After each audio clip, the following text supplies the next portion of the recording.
Breaking news अवां share कई पिया। कराची में FIA इमिग्रेशन की कार्रवाई कूड़न दस्तावेज़न ते सफ़र कंदड़ मुसाफ़िर के गिरफ़्तार कयो वियो। मुसाफ़िर जी सुञाण समर इकबाल तौर थी आहे, जेको सरगोदा जो रहवासी आहे। FIA इमिग्रेशन मूजिब इमिग्रेशन क्लीयरेंस दौरान मुसाफ़िर जा कागज़ शकी निकता।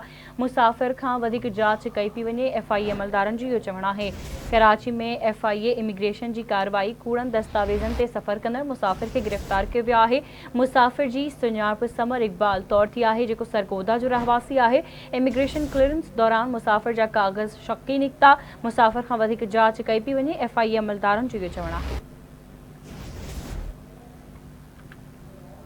अहम ख़बर अवां शेयर कई पिया। कराची में FIA इमिग्रेशन की कार्रवाई कूड़न दस्तावेज़न ते सफ़र कंदड़ मुसाफ़िर के गिरफ़्तार कयो वियो आहे। मुसाफ़िर जी सुञाणप समर इकबाल तौर थी आहे।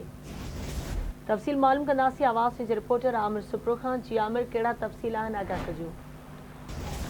जी बिल्कुल गज़ाला FIA इमिग्रेशन कार्रवाई करे कूड़े दस्तावेज़न ते सफ़र कंदड़ मुसाफ़िर के गिरफ़्तार करे वरितो आहे। मुसाफ़िर जी जेकी सुञाणप आहे उहा समर इकबाल तौर थी आहे।